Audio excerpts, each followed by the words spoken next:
المستقيم صراط الذين أنعمت عليهم غير المغضوب عليهم ولا الضالين آمين.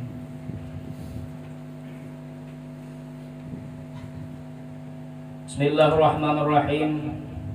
الحمد لله رب العالمين وبه نستعين على أمور الدنيا والدين والصلاة والسلام على أشرف الأنبياء والمرسلين سيدنا وحبيبنا وشافعنا وقرة أعيننا ومولانا محمد وعلى آله وصحبه وبارك وسلم أجمعين ولا حول ولا قوة إلا بالله العلي العظيم. سبحانك لا علم لنا إلا ما علمتنا إنك أنت العليم الحكيم وتب علينا إنك أنت التواب الرحيم.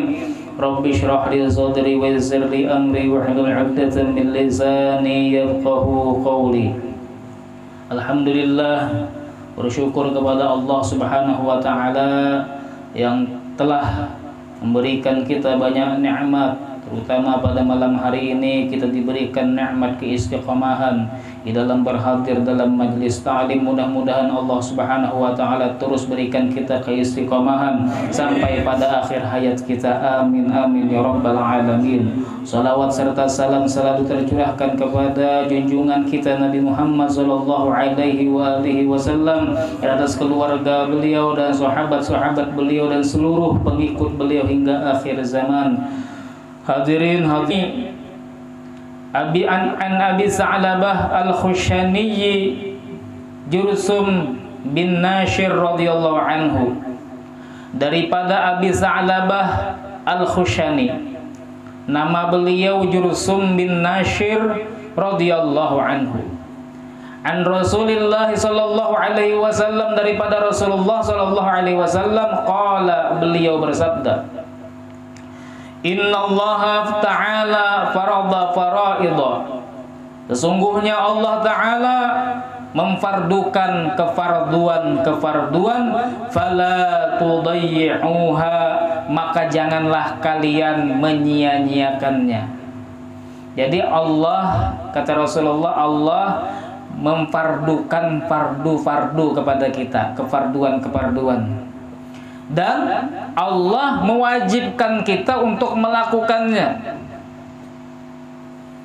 Oleh karena itu keparduan itu jangan disia-siakan, kata Rasulullah. Jangan tidak dikerjakan, jangan dianggap remeh. Keparduan itu ada keparduan yang fardu ain. Seperti apa? Salat 5 waktu, zakat bagi yang sampai hartanya kepada nisab, kemudian puasa, kemudian haji bagi yang mampu ke Baitullah Al-Haram dengan biayanya dan badannya mampu untuk pergi ke sana. Nah, itu fardu ain, setiap daripada kita wajib melakukannya. Jadi kada cukup sekampung satu orang, kada cukup serumah satu orang aja menggawe, tapi setiap orang Islam harus sembahyang 5 waktu. Setiap orang Islam yang hartanya sampai nisab wajib berzakat. Setiap orang Islam balik berakal di bulan Ramadan, tidak ada haid bagi perempuannya, maka dia wajib berpuasa. Per orang wajib berpuasa. Kada boleh menyuruh, oh ya lakiku, pian aja lah yang puasa, aku kada. Nah, kada kawa kayak itu. Atau sembahyang, oi biniku, ikam aja lah sembahyang, aku begawi nah, sibuk aku nih seharian begawi, ikam aja mewakilakan, kada kawa. Perorangan daripada orang Islam yang balik, yang berakal, wajib melakukan kewajiban semisal kewajiban yang disebutkan tadi. Itu fardu ain namanya. Ada lagi fardu itu fardu kifayah. Fardu kifayah seperti sholatul janazah. Sholat janazah itu kada seberataan wajib menggawi. Jadi kalau ada dalam satu kampung satu orang aja yang menggawi, maka yang lainnya kada berdosa. Boleh yang lainnya kada menggawi. Tapi alangkah baiknya kalau ada jenazah maka kita berbondong-bondong untuk mensolatakan. Itu walaupun satu orang menggawi sudah gugur kewajiban kita, tapi keutamaan mengubur mensolati jenazah sampai menguburakan itu luar biasa. Sunnah Nabi Muhammad itu paling senang apabila sahabatnya ada yang meninggal, maka beliau pun mengurus jenazahnya sampai selesai, sampai dikuburkan. Kemudian di antara fardu kifayah raddus salam, menjawab salam. Nah itu bujur-bujur itu pian perhatiakan. Fardu hukumnya, fardu kifayah. Jadi kalau ada orang salam, pian orangnya banyak. Ada orang salam, maka salah satu daripada pian harus menjawab. Kada boleh berataan berdiam. Kada ada sama sekali yang menjawab. Itu hukumnya fardu kifayah. Satu yang menjawab, maka jatuhlah kewajiban yang lainnya. Tuh perhatikan benar tuh. Jadi kalau pian duduk di pinggir jalan itu harus siap jawab salam. Duduk di pinggir jalan harus siap menjawab menjawab jalan. Menjawab salam. Jangan duduk di pinggir jalan kena marangut lawan orang disalami kada menjawab. Nah itu lapas tuh. Kemudian wal amru bil ma'ruf, memerintahkan yang ma'ruf, yang baik. Memerintahkan sembahyang, memerintahkan puasa, memerintahkan bersedekah, memerintahkan bersolawat, memerintahkan hadir majelis. Itu namanya amar ma'ruf. Itu fardu kifayah. Harus ada dalam satu daerah satu barang yang bertugas amar ma'ruf, yang gawiannya itu memadahi orang, yang gawiannya membawai orang sembahyang, mengerjakan yang wajib-wajib, yang gawiannya itu membawai orang kepada kebaikan-kebaikan. Itu satu barang. Yang lainnya diam, kada berdosa lagi, yang lainnya berdiam. Kemudian wan nahyu 'anil munkar, mencegah kemungkaran tuh harus ada juga. Fardu kifayah itu hukumnya. Jadi ketika kita berada dalam satu kampung, di situ ada kemaksiatan, maka harus ada daripada orang yang di kampung itu wani menagur. Harus ada yang wani menagur kepada orang-orang yang ketujuh berbuat yang kada baik, berbuat maksiat dalam kampung itu. Nah, itu hukumnya fardu kifayah. Jadi kata Rasulullah tadi, ulun ulangi, Allah memfardukan kefarduan-kefarduan, maka jangan kalian sia-siakan. Jangan kalian lalaikan. Jangan kalian tinggalkan, perhatikan bujur kefarduan-kefarduan yang Allah farduakan. Maka jelek benar orang yang kada sembahyang tapi biasa-biasa aja, model kayak kada berdosa tuh jelek benar tuh. Mudahan beratan kita istiqomah melakukan sembahyang sampai mati. Nya kada tentu juga bang, nya ada yang penyembahyang kena ampi sembahyang ada juga. Nah ini jangan sampai kita yang kada sembahyang kita doakan supaya sembahyang, kita jangan tapi gaya benar juga, model kayak pasti masuk surga kada juga. Jadi kita yang sudah di istiqomah sembahyang, maka rancak-rancak berdoa, ya Allah tetapkan iman ulun, ya Allah tetapkan istiqomahkan ulun dalam melakukan kewajiban-kewajiban. Jadi kita bersama-sama kayak itu, sama-sama bahwa hendak berombongan masuk surga. Jangan kisah paharatnya seorang, jangan kisah masuk surga sorangan, kada. Yang kada baik ayo kita bawai jadi orang baik. Yang kada sembahyang kita bawai jadi penyembahyang juga. Jadi jangan kita menyia-nyiakan kewajiban, jangan meremehkan kewajiban-kewajiban. Jangan meremehkan. Jangan kena biar aja kada sembahyang masuk neraka kada apa-apa juga, aku kuat aja insyaallah. Sudah persiapan juga. Aku sudah mulai dulu dah tahu aku nih kalau kada sembahyang masuk neraka, tapi aku perasaanku kau aja bangkena menahan nih. Jangan kesah tahan, kada ada yang tahan. Firaun kada tahan tuh kuciak kena Firaun tuh. Jangankan kena ini dikubur tuh kuciak bener tuh Firaun tuh. Disiksa setiap saatnya. Nah, jadi jangan kesah tahan. Di dunia memang banyak orang kayak kesah tahan tuh model kayak jagau tuh, lalu biasa aja tuh neraka.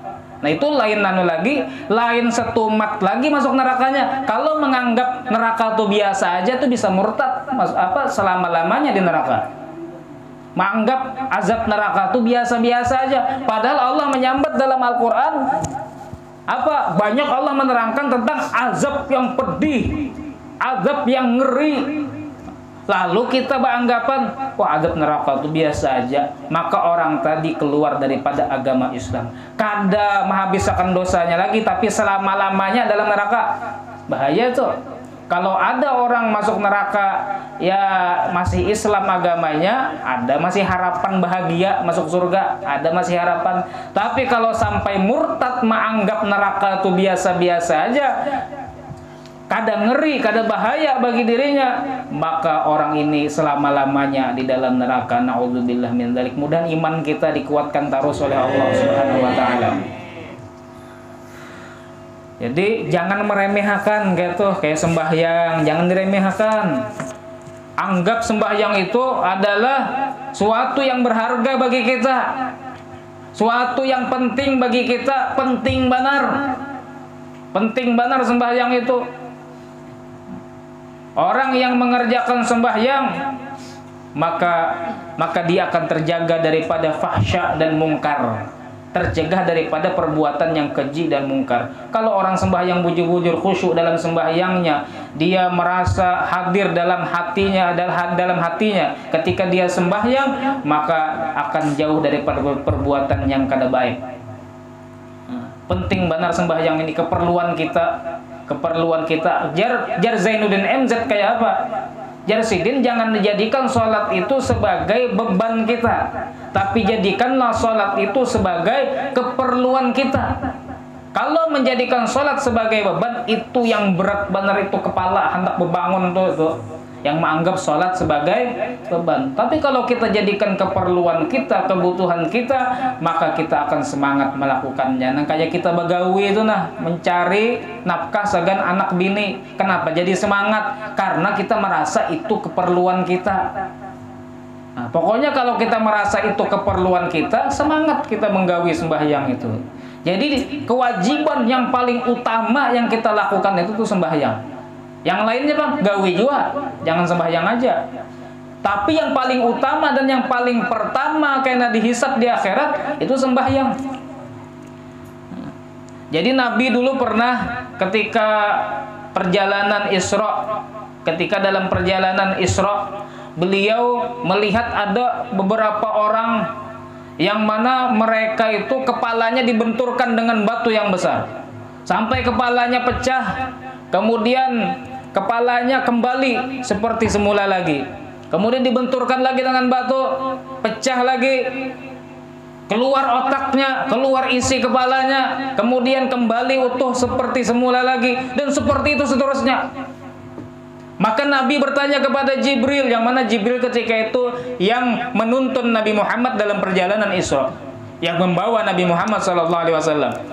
Kemudian kata Jibril, mereka adalah orang-orang yang berat kepala mereka daripada mengerjakan sholat fardu, kata Jibril. Yang ngalih benar, rasa beban benarnya melakukan sholat itu, rasa berat benar melakukan sholat itu.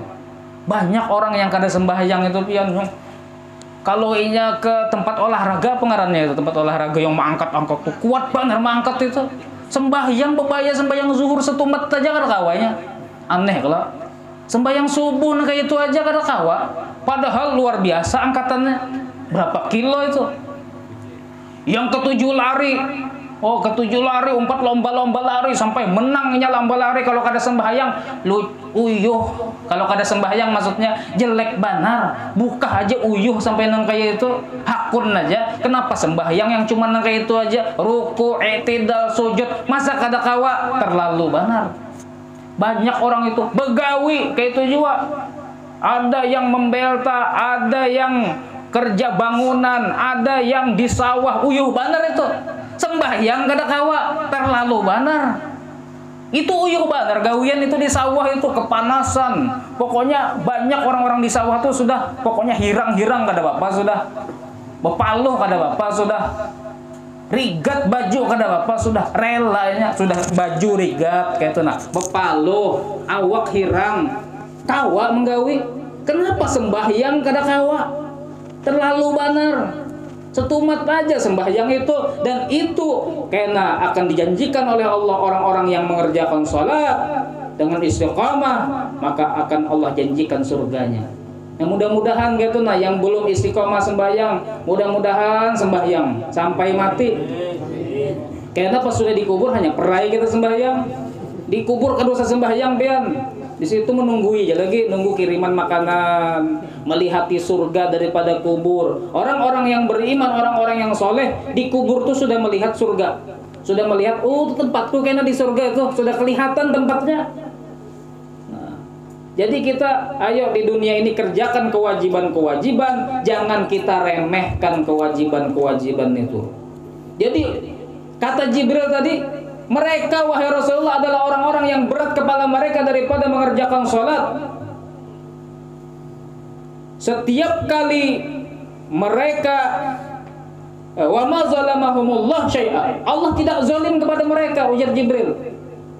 Mereka itu mendapatkan hukuman seperti itu Allah tidak zalim kepada mereka tapi mereka sendiri yang salah. Kenapa kada sembahyang tiwas kada sembahyang gitu nah salah seorang. Jadi dalam Al-Quran itu rancak Allah mengatakan Allah itu tidak zalim kepada hambanya. Yang zalim itu hamba zalim kepada mereka sendiri. Jadi kalau ada orang masuk neraka itu gara-gara ulahnya seorang karena inya zalim lawan dirinya seorang. Kenapa kada mengerjakan kewajiban sampai dimasukkan ke dalam neraka. Jadi jangan menyalahkan Allah Subhanahu wa taala. Coba kita bayangkan dari itu azab orang yang masuk ke neraka gara-gara apa? Gara-gara kada sembahyang tadi. Setiap kali pecah kepalanya atau keluaran isinya langsung terbulik pulang. Dipecah pulang pakai batu, terbulik pulang. Maka terbuliknya tuh langsung. Kada kau menunggu.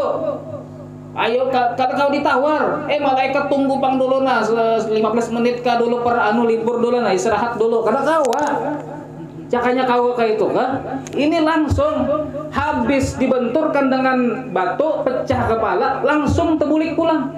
Tuh langsung pulang, langsung pukul pulang, langsung terbulik, langsung pukul, langsung terbulik. Kada kau istirahat. Makanya jangan nyaman-nyaman kita guring di dunia ini kada sembahyang. Jangan nyaman-nyaman begawi sempat kayak apa kada sempat sembahyang jangan nyaman-nyaman. Makanya dunia ini dikata Rasulullah ad-dunya sijnul mu'min wa jannatul kafir. Ad-dunya sijnul mu'min wa jannatul kafir. Dunia adalah penjara bagi orang beriman. Ini dasar penjara bagi kita. Yang ngarannya di penjara tuh kayak apa banyak aturan. Kalau makan diatur orang. Diatur orang. Kada kawa sembarangan masih diatur. Dan dunia ini surganya orang kafir. Orang kafir bebas di sini hendak kayak apa kayaknya? Bebas sayanya. Kada ada tanggungan bagi mereka di dunia ini. Kada ada kewajiban bagi mereka di dunia ini.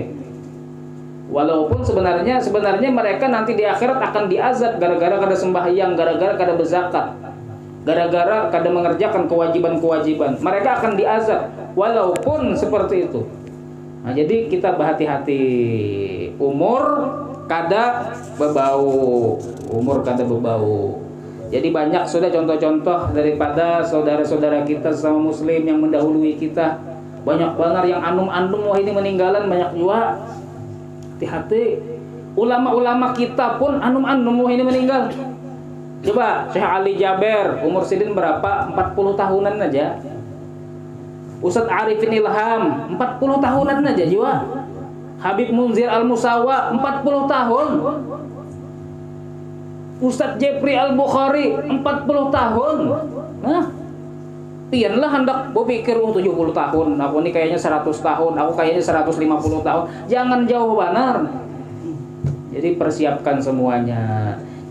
Jangan takutan mati karena di kubur itu ada kehidupan lagi. Kita nih jangan memikir kayak binatang mati. Kada ada lagi sudah, kada ada lagi kehidupan model kayak itu. Kada kayak itu. Kita di dunia ini lain hidup bebujuran di dunia ini, hidup bebujuran itu di akhirat. Jangan terbalik. Jangan kita menganggap dunia ini hidup bujuran, pas mati, bah itu hidup ijaan jadi kubur tuh kada. Jangan terbalik. Dunia disebutkan ini adalah fata morgana. Kayak itu kan bahasanya. Dunia ini fata morgana aja. Artinya kesenangan di dunia ini kalau kita mati maka kita akan berpikir astagfirullah, ternyata kesenangan dunia itu kayak itu aja, habis sudah. Hartaku kada kau dipakai lagi, rumah yang kuulah gana-ganal kada kau jual lagi aku mendiami. Ibaratnya kayak main monopoli. Kayak kalau pian main monopoli, ulun kada bisa lagi bang main monopoli itu kayak apa caranya kada bisa lagi, cuma ada ingat-ingat sedikit lah. Kayak main monopoli. Main monopoli itu kalau harap main bisa dapat duit. Dadunya pas sanunya, timbayarnya tuh pas, dapat duit banyak. Mbak tuh terkumpul duit banyak, kawan nukar macam-macam, nukar hotel, nukar tanah dan lain sebagainya. Habis tuntung bang, tuntung ayo kita ampihan sudah jaran, hendak mandian nah. Habis tuntung apa? Duitnya tadi kada terpakai lagi. Kesahnya aja, waktu mainan tadi diisi duit banyak, nukar apa? Nukar tanah, nukar rumah, nukar hotel. Kesahnya aja, habis tuntung mainan sudah. Adalah ini masih memikirkan duitku banyak, rumahku banyak, hotelku banyak, tanahku banyak. Kan ada mikir kayak itu lagi. Kayak itu juga ketika kita sudah mati, karena apa yang kita kumpulkan di dunia ini, kita akan sadar itu hanyalah fata morgana aja. Berlalu sudah, karena mau dipakai lagi sudah. Jadi hidup yang hakiki itu adalah di akhirat. Nah, jadi pikirkan itu, dibaliklah pikiran kita yang rancak menganggap dunia inilah yang apa namanya hidup sebujur-bujurnya kalau sudah mati, aduh sudah parah ya sudah kalau sudah mati kada. Bahkan di kubur itu lebih nikmat daripada di dunia. Makanan di kubur itu lebih nikmat daripada dunia. Pian mencari mana nih makanan di Kalijo kada ada papanya, makanan lawan makanan kubur kada ada papanya. Makanan kubur tuh Allah berikan nikmat benar daripada surganya Allah Subhanahu wa taala. Jangan pian pikirkan di kubur itu ngalih. Kalau pian soleh, kalau pian takwa lawan Allah, nyaman di kuburan. Itu pahadangan tuh menunggu apa? Menunggu padang mahsyar. Di padang mahsyar dapat naungan. Orang kepanasan pian kada. Orang kepanasan pian kada bepaluh. Yang lain bepaluhan sampai ke lutut, sampai ke pusat, sampai tenggelam lawan paluhnya. Pian kada. Syaratnya apa? Bujur-bujur gawi yang fardu-fardu. Habis itu lewat apa ketika ditimbang catatan amal santai ya pian. Aku anu aja jar pian. Di dunia aku sembahyang aja. Aku puasa Ramadan. Aku berzakat. Kada pernah kada berzakat kalau sampai nisab. Bapak aku ngalih-ngalih santai ya lagi lewati aja prosesnya dengan nyaman. Nyaman kalau. Tapi orang yang kada taat kepada Allah ketika di akhirat nanti, oh itu tuh ngalih banget tuh. Dikubur abut, di padang mahsyar abut, ketika hendak ditimbang catatan amal, tekutan, gugut, ketika catatan amalnya itu berterbangan, itu catatan amal itu kan berterbangan sebelum diserahkan kepada pemiliknya. Itu gugup benar tuh, kayak apakah catatan amalku, kayak apakah ketika hendak melewati sirat tuh hendak melewati itu nah pas menunggu giliran gugup benar. Akibat apa? Akibat kada menggawi sembahyang di dunia, akibat kada menggawi kewajiban di dunia. Jadi sebenarnya kewajiban yang kita gawi itu kada yang uyuhnya. Sembahyang tuh gitu aja kada uyuh. Puasa kada uyuh juga. Lapar setumat kada juga 24 jam lapar. Allah kada menyuruh 24 jam lapar, tapi habis subuh apa masuk subuh sampai maghrib itu aja. Kadang ngalih. Berzakat apa ngalihnya berzakat? Berzakat tuh berapa persen gram? 100 juta keluarkan 2 juta 500 misalnya. Apa dah 2 juta 500 itu lawan 100 juta. 100 juta keluarkan 2 juta 500 tinggal berapa lagi? 75 apa? Berapa? 97 juta 500. Banyaknya masih. Itulah dipalarakan. Kadang ngalih berzakat itu. Jadi kerjakan kewajiban mumpung masih hidup. Yang belum bertobat, ayo cepat bertobat kepada Allah Subhanahu wa taala mumpung masih ada kesempatan sebelum datang penyesalan. Nah, kemudian Rasulullah meneruskan wa hadda hududan dan Allah menerangkan dan menentukan hukuman-hukuman atau had-had. Had itu hukuman-hukuman yang ada di dunia. Jadi kalau ada menggawi kriminal atau menggawi perbuatan dosa, itu ada sebagian kriminal atau perbuatan dosa di dunia, itu ada hukumannya. Kalau kita di Indonesia kan model kayak di penjara, model kayak apa, mungkin ditembak. Kalau misalnya terlalu benar sudah penyebar narkoba misalnya, gara-gara terlalu benar sudah kesalahannya, ditembak, hukum mati. Nah itu Allah membatasi batasan-batasan atau hukuman-hukuman. Jadi ada hukuman, misalnya orang yang mencuri maka dihukum. Ketika ia pertama kali mencuri ketahuan, ditatak tangannya yang kanan.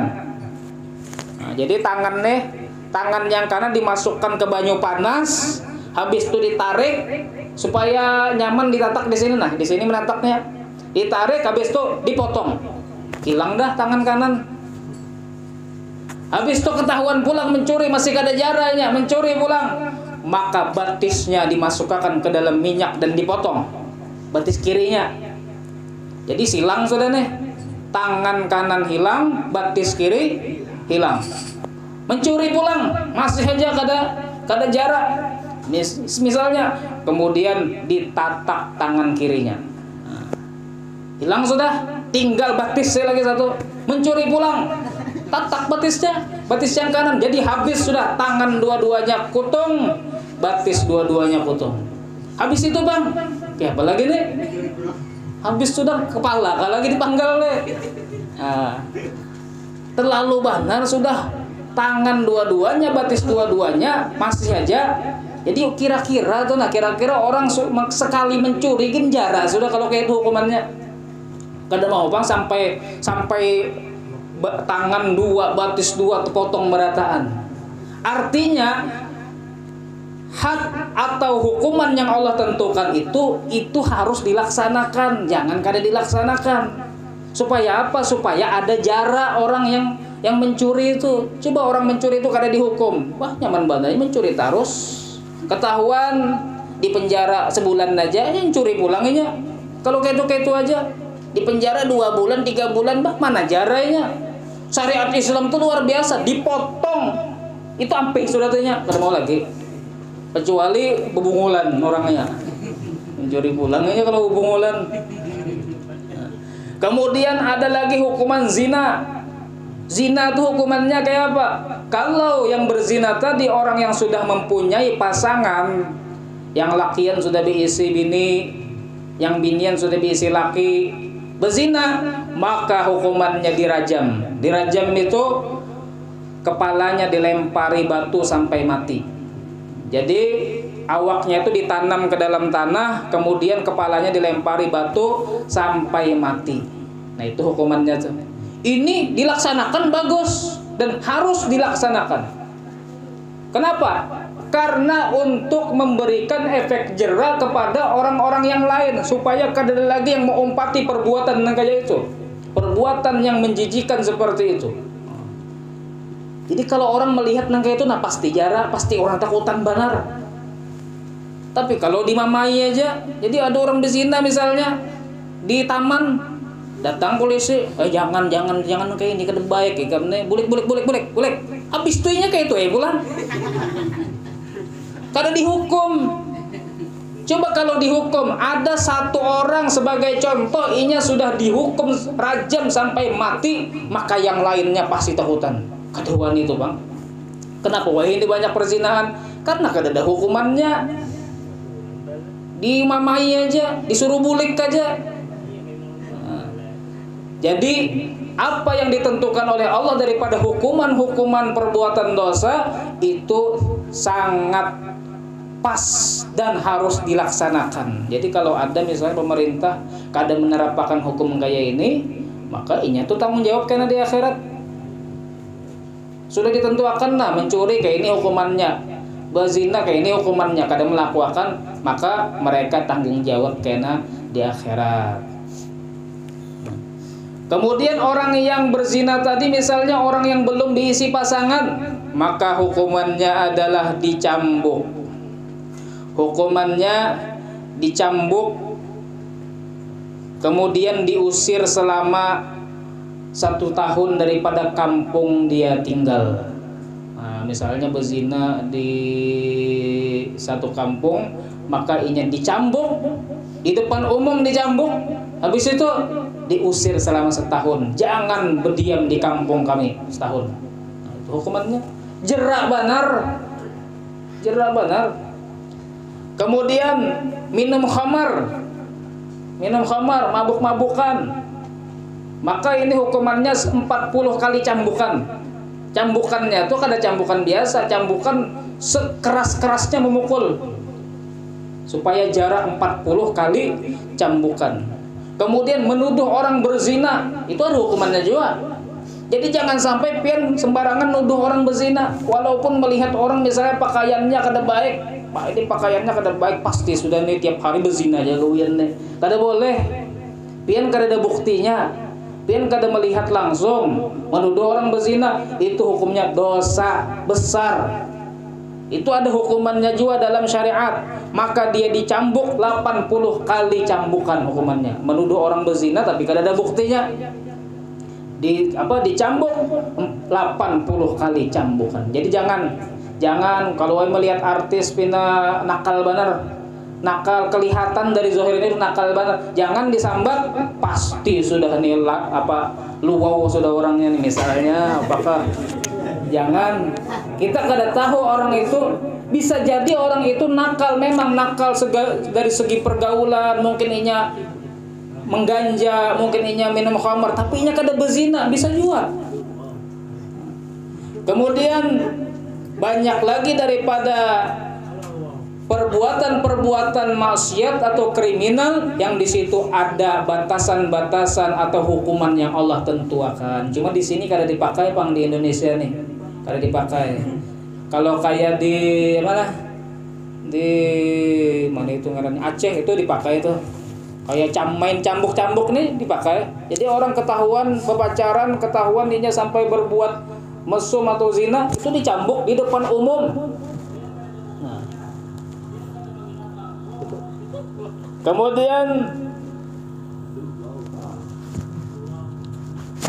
Nabi SAW meneruskan, fala ta'taduha, maka jangan kalian meninggalkannya. Jangan ditinggalkan hukuman itu. Kalau ditinggalkan hukuman itu, maka orang tetap akan banyak berzina, banyak minum khamar, banyak orang yang sembarangan menuduh orang berzina, dan banyak orang melakukan hal-hal yang tidak baik yang lainnya. Jadi hukuman itu memang harus ada sebagai efek jera bagi yang lainnya, maupun sebagai efek jera bagi pelaku, dan sebagai menakuti orang-orang yang belum melakukannya. Wa harrama asya, kemudian ujar Rasulullah, Allah mengharamkan sesuatu, fala tantahikuha, maka janganlah kalian mengerjakannya. Ada yang Allah haramkan daripada perbuatan-perbuatan, jangan dilakukan. Seperti apa? Seperti makan harta anak yatim, haram, jangan dilakukan. Makan harta anak yatim itu termasuk daripada contohnya, misalnya ada orang hendak membari anak yatim tapi menjulung pada mamanya. Hendak membari anak yatim menjulung kepada mamanya. Oh Cil, ini ini sagan anak pian.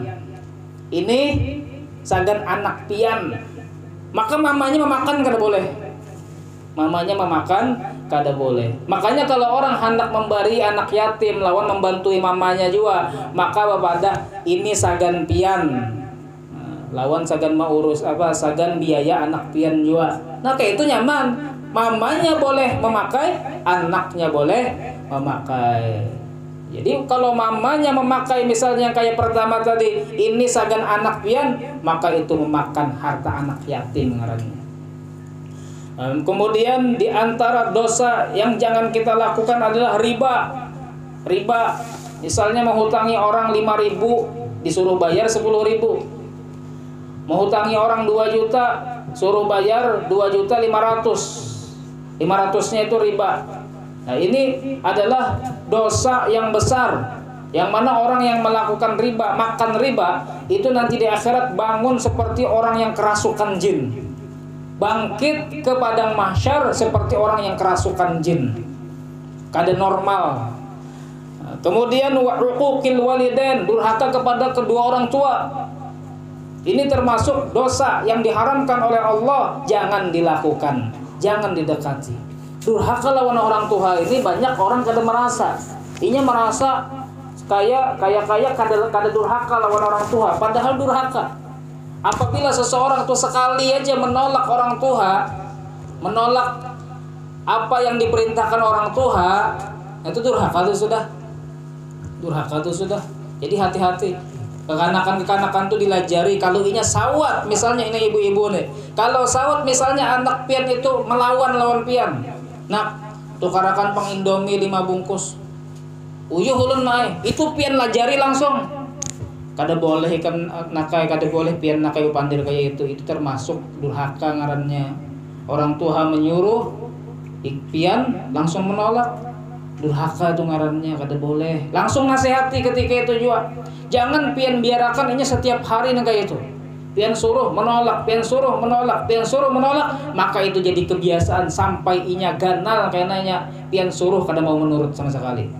Jadi didik langsung. Ketika ada anak pian itu perbuatan inya yang durhaka, maka pian maapakan inya dan pian didik inya supaya berubah sifatnya menjadi anak yang bakti kepada orang tuanya. Kemudian dihikayatkan daripada sebagian aslafun as-salihun. Jadi sidin bepandir, ra'aitul ma'asiya ta'ibu sahibaha wa tahqiruhu. Ujar sidin, aku melihat maksiat itu menghina, menyambati orang yang melakukannya. Jadi kalau misalnya ada orang berzina, perbuatan zinanya tuh bepandir, dasar bungul orangnya, dasar tambuk lalu. Kenapa jadi berzina? Jadi zinanya tuh bepandir. Nah, dengan izin Allah, nya bepandir, dasar kada pintar namanya. Jadi perbuatan maksiatnya tuh itu kada ketuju digawi. Kada ketuju lawan orang yang menggawi perbuatan maksiat tersebut. Misalnya ada orang kada sembahyang sengaja meninggalkan sembahyang. Maka perbuatan dosanya tadi menyambat lawannya. Dosa kada pintar nang ini nih. Kenapa kada sembahyang jadi manusia? Ada orang mencuri. Jadi perbuatan mencurinya tadi, maksiatnya tadi menyambat juga lawannya. Dasar boneng lalu nang ini misalnya. Maksiatnya aja kan kada ketuju lawan orang yang melakukan maksiat tersebut. Kada ketuju, maka kita hindarilah perbuatan maksiat tadi supaya kita menjadi orang terhormat, kada disambati maksiat. Maka kata sidin tadi, fataraktuha muru'atan, aku tinggalkan perbuatan maksiat supaya aku ini tetap berwibawa. Kalau aku melakukan maksiat itu menyambati aku macam-macam, kada berwibawa jadinya aku ini. Kemudian dikatakan oleh Syubrumah rahimahullah.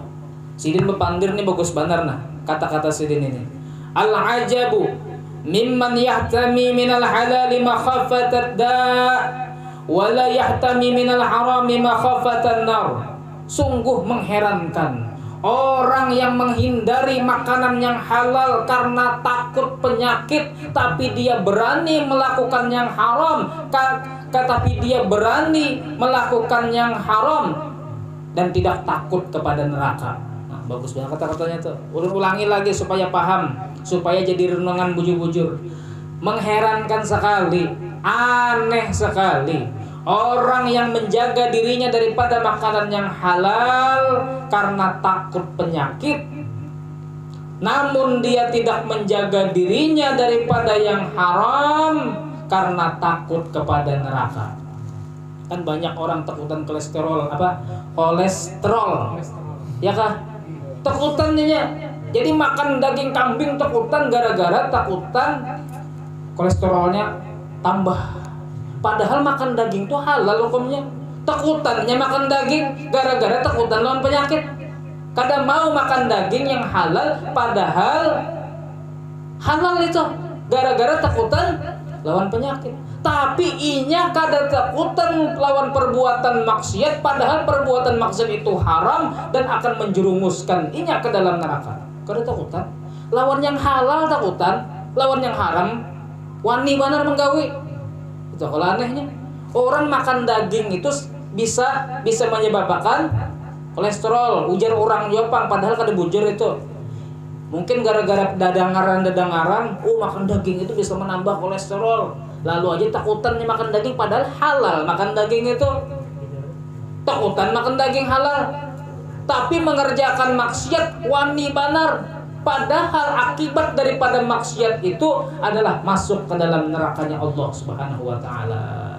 Jadi sebenarnya pian makan daging itu sebenarnya kadang menambah kolesterol. Tujuh orang aja pian yang percaya. Itu hoax, itu berita hoax. Yang penting makan daging itu ada aturannya. Misalnya daging sapi ada aturannya, artinya menyembelihnya bagus. Penyembelihannya ini memang ahli, kada sembarang sembelih. Ada caranya supaya daging itu bagus. Kemudian cara masaknya harus bagus juga cara masaknya. Jangan sampai sembarangan masak. Daging itu kalau dibakar langsung itu bisa ada ada efek sampingnya lah. Kalau dibakar langsung, tapi kalau digoreng-goreng itu aman insya Allah. Nah, kemudian jangan kebanyakan makannya. Jadi karena hari raya haji dapat daging misalnya 5 kilo, jangan gancang banget makan. Ada ukurannya, makan pagi, makan siang, makan malam. Jangan makan sehari 10 kali makan sehari, mentang-mentang banyak berisi daging. Nah ini yang bisa kok, bisa esoknya meninggal tuh. Jadi kolesterol itu kada apa-apa dengan makan daging. Yang penting makan dagingnya tadi sesuai dengan resep dokter. Artinya jangan kebanyakan, memasaknya bagus dan penyembelihannya bagus juga. Misalnya pulang ada orang takutan makan kentang gara-gara kencing manis. Takutan kencing manis jadi parah kalau makan kentang. Padahal makan kentang itu hukumnya haram. Siapa madahi makan kentang haram? Halal.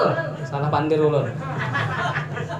Ada orang takutan makan kentang gara-gara takutan kolesterolnya bertambah, ngarannya kencing manisnya bertambah atau diabetesnya bertambah.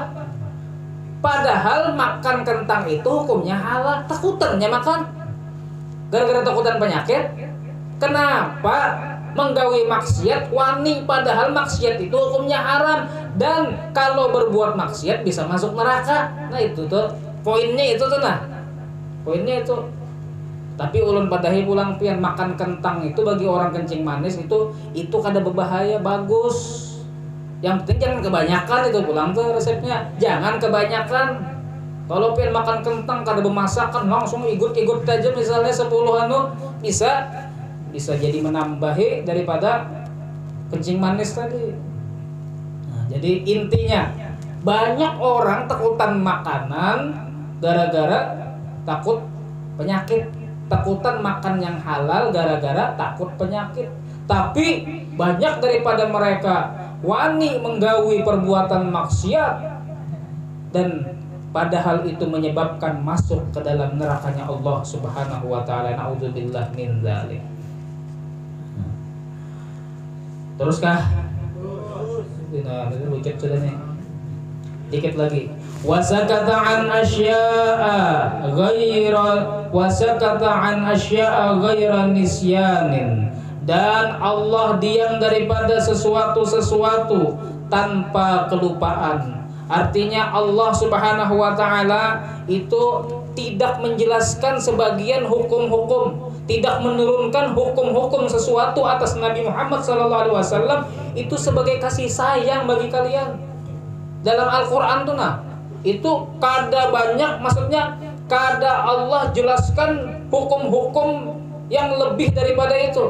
Kalau Allah jelaskan hukum-hukum lebih daripada itu, banyak benar beban kita nih, wajib ini, wajib ini, wajib ini, wajib ini. Jadi Allah mendiamkan sebagian sesuatu untuk kasih sayang kepada kita. Jadi ada siapa pembunuh daripada orang yang meninggal tadi. Jadi jangan banyak takun daripada hal-hal yang kada penting ditakunakan. Jadi kalau disuruh guru misalnya gawe nih, sudah gawe ya. Jangan banyak takun pula.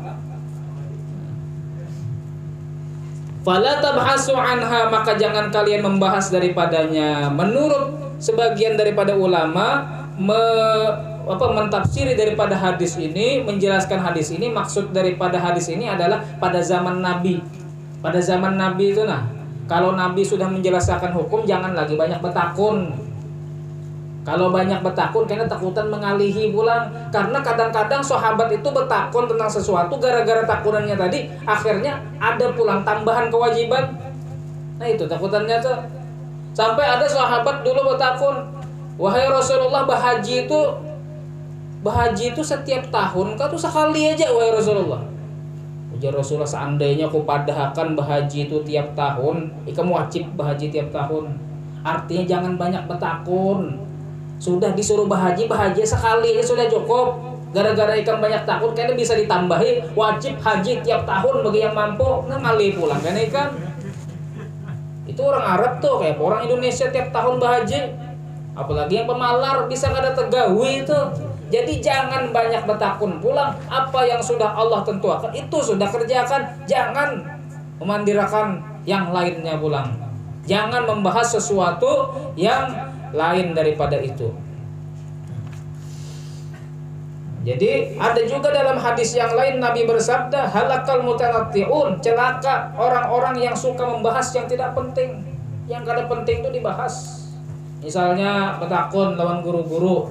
Misalnya ada orang kepalanya 5 misalnya. Itu kalau kawin kayak apa guru aja? Kayak apa akadnya itu 5, bepandir beratan pulang. Kepalanya tadi bisa bepandir beratan. Kayak apa hukumnya? Itu kada usah ditakunakan karena itu kada terjadi. Jadi kada usah membahas sesuatu yang kada penting. Misalnya pulang, ada orang bisi misalnya kemaluan, lakian bisa kemaluan tapi belah 2 misalnya. Belah 2 kayak itu, kanan kiri. Kalau misalnya yang satu aja dimasukkan wajiblah mandi misalnya. Itu kada usah ditakunakan. Karena itu kada terjadi. Kecuali karena misalnya terjadi pada diri pian kayak itu ditakunakan. Misalnya pulang ada misalnya binian raksasa. Tadi ada lakian misalnya masuk ke dalam kemaluan binian tadi, seawakan masuk. Biniannya raksasa karena ganal kemaluan binian tadi. Lalu lakian masuk ke dalam kemaluannya tadi, wajiblah mandi ya. Junub kayak itu, kan usah ditakunakan itu. Kenapa? Karena kada terjadi. Jadi jangan membahas sesuatu yang kada penting. Bahas sesuatu yang penting-penting aja. Masalah sembahyang, masalah wudu, masalah yang wajib untuk kita lakukan. Nah, kemudian Rasulullah bersabda dalam sabda beliau yang lain, min husni islamil mar'i tarkuhu ma la ya'nihi. Daripada tanda bagusnya Islam seorang adalah meninggalkan yang tidak penting bagi dirinya. Nah, mudah-mudahan Allah Subhanahu wa taala memberikan kita kemampuan untuk mengerjakan kewajiban-kewajiban, dan Allah Subhanahu wa taala membantu kita untuk menjauhi daripada dosa-dosa dan kemaksiatan-kemaksiatan. Mudah-mudahan Allah Subhanahu wa taala mengistiqomahkan kita dalam keimanan, dalam ketaatan, dalam ketakwaan. Amin amin ya rabbal alamin. Al-Fatihah. Bismillahirrahmanirrahim.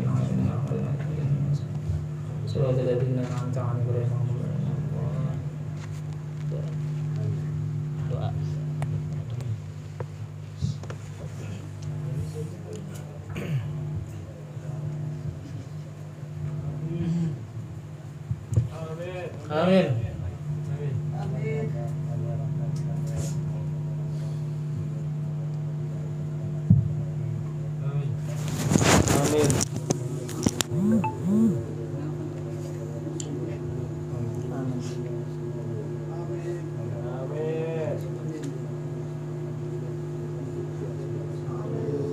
Amin. Amin. Amin.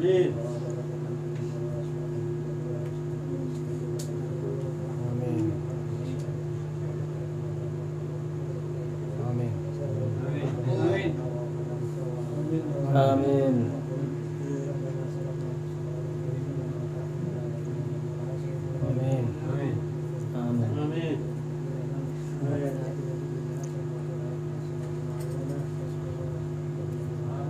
Amin.